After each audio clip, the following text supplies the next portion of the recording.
Start, bench, cut these 3 Penn State running backs in college. Can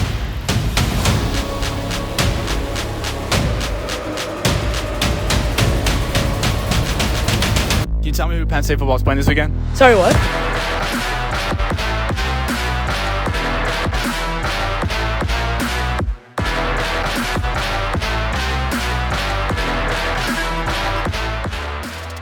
Welcome back into the Penn State Pulse. I'm your host, Dylan Dawson. Penn State did beat Bowling Green Saturday, but it was not the type of game that most people expected at all. The defense in particular for Penn State looked rough in the first half, and the offense slowed down and struggled a lot in the second half, outside of a few explosive plays. The game went 34-27 final, and if you were unable to watch, PSU was actually down by 4 at the break. So let's jump into this thing with some positive things that stood out to me. First up is Tyler Warren. He went off on Saturday. He actually set the record for receiving yards in a single game by a Penn State tight end. He caught 8 balls for 146 yards, and that comes out to 18.3 yards per catch. That is explosive, especially for a tight end. With the wide receivers kind of struggling with consistency so far in the season, Tyler Warren being there as a safety blanket for Drew is so big for this passing offense this season. So just look for Tyler Warren to keep making plays, keep being consistent. That'll go a long way this year. Next up, Sanders Sahadak. He had a bounce back game. He missed that first field goal of the season against West Virginia, but was able to go 2 for 2 on Saturday against Bowling Green, hitting comfortably from both 43 and 28 yards out. He was able to earn a shout out from James Franklin in coach's post-game opening statement. And I'm sure that performance was a huge confidence booster moving forward for Sander. Hopefully we see a Sam Ficken-like turnaround for Sahadak. I don't think the start that he got off to was quite as bad as Ficken, but yeah, hopefully he can parlay this into a really solid season. Next up, I really liked what I saw from the Penn State run game. I said after the West Virginia game I wanted to see them block better, especially on the interior, and I think they did. The run game looked very good for Penn State. It was certainly one of the few areas where we actually saw improvement from game 1 to game 2. Nick Singleton ran 13 times for 119 yards and a touchdown, and K-Tron went 14 for 101 yards. You guys can correct me if I'm wrong, but I believe that was just the second game that both Allen and Singleton each went over 100 yards, with the first being Michigan State last year. Again, correct me if I'm wrong, but I did my brief research on that. I'm pretty sure that is just the second one. But those boys had room to run between the tackles, and they each broke a handful of explosive runs as well. It was a very promising day for PSU's run game. And then next, Drew Aller continues to ascend. The stats may not have reflected it, but Drew Aller once again showed us that he's taking a step up from last season to this one. Outside of that interception on a miscommunication with Trey Wallace, Drew was on point all day long.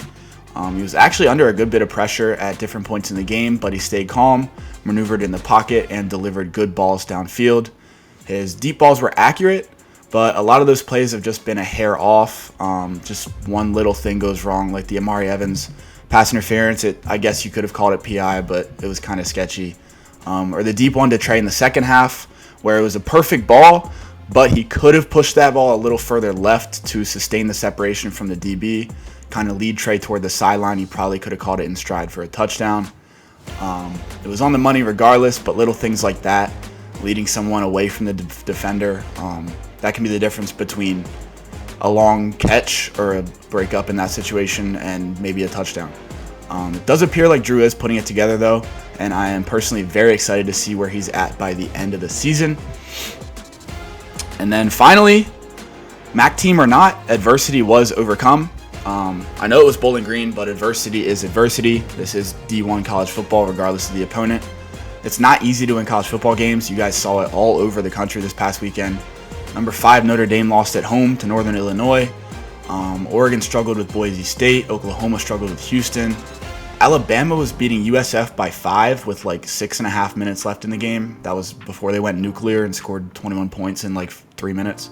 And then LSU struggled with Nicholls State. So it was all over the country. People were struggling. I'm not saying that's an excuse. Penn State played poorly, but it happens especially early in the season. Regardless of opponent, this Penn State team faced real adversity, and they responded on both sides of the ball, which is very encouraging to see.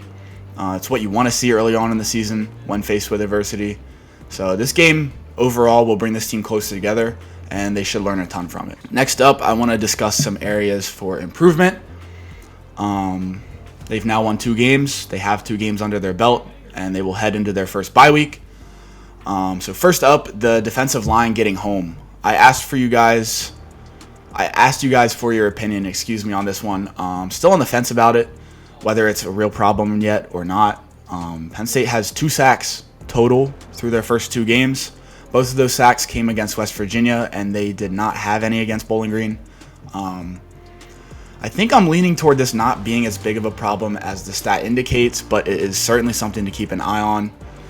When you look at the game plan for both of Penn State's opponents, it was to clearly get the ball out as soon as possible, especially Bowling Green, as they averaged like 2.5 seconds between the snap and the throw on Saturday.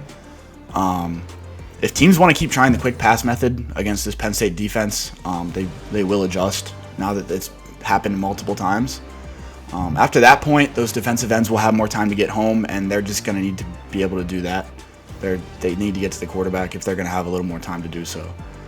If you end up letting a guy like Miller Moss or maybe Will Howard sit in the pocket and just dissect your secondary, those will be some very, very long games for Penn State. Next up is the Penn State wide receivers. You guys probably saw it coming. Was hoping I wouldn't be talking about it still, but here we are. The wide receiver room is still a concern through 2 weeks of football. You pretty much have 2 guys that have flashed so far in Trey Wallace and then Amari Evans, but nothing at all behind them. Julian Fleming has 1 catch for 3 yards through 2 games. No catches for anyone else outside of those 3 guys. So that wide receiver room has now combined for 10 total catches through 2 games. That is a problem, and they absolutely need a 3rd and preferably a 4th and 5th guy to step up in that room. The next thing I want to discuss is pass pro. The offensive line regressed a bit as far as pass pro from week 1 to week 2. They didn't give a ton of sacks up to Bowling Green, just 2, but there was a good bit of pressure on Drew Aller, who was able to escape a lot of it. The Falcons, like I said, did get home for 2 sacks. I don't think it's a big issue, and it's something that they can absolutely patch up as the season progresses. I thought it was a pretty rough game from Drew Shelton at left tackle in particular. He struggled on a lot of his pass pro reps. I saw them put in Nolan Rucci. He got a lot of reps at left tackle, which caught my eye considering he was training on the right side for the majority of the offseason. So maybe Rucci could push Shelton for that position. Donko seems to have right tackle locked down. He's going to be very good for Penn State. So maybe Phil Troutwine as a new starting 5 come conference play with Rucci over Shelton. We'll have to keep an eye on that one. So that's going to do it for today's episode. Thank you guys so much for tuning in. Penn State will now head into their first bye week of 2 as they look to mend a few minor injuries. Guys like KJ Winston, a little banged up, and then clean up on some of those issues. So I'm your host, Dylan Dawson, signing off.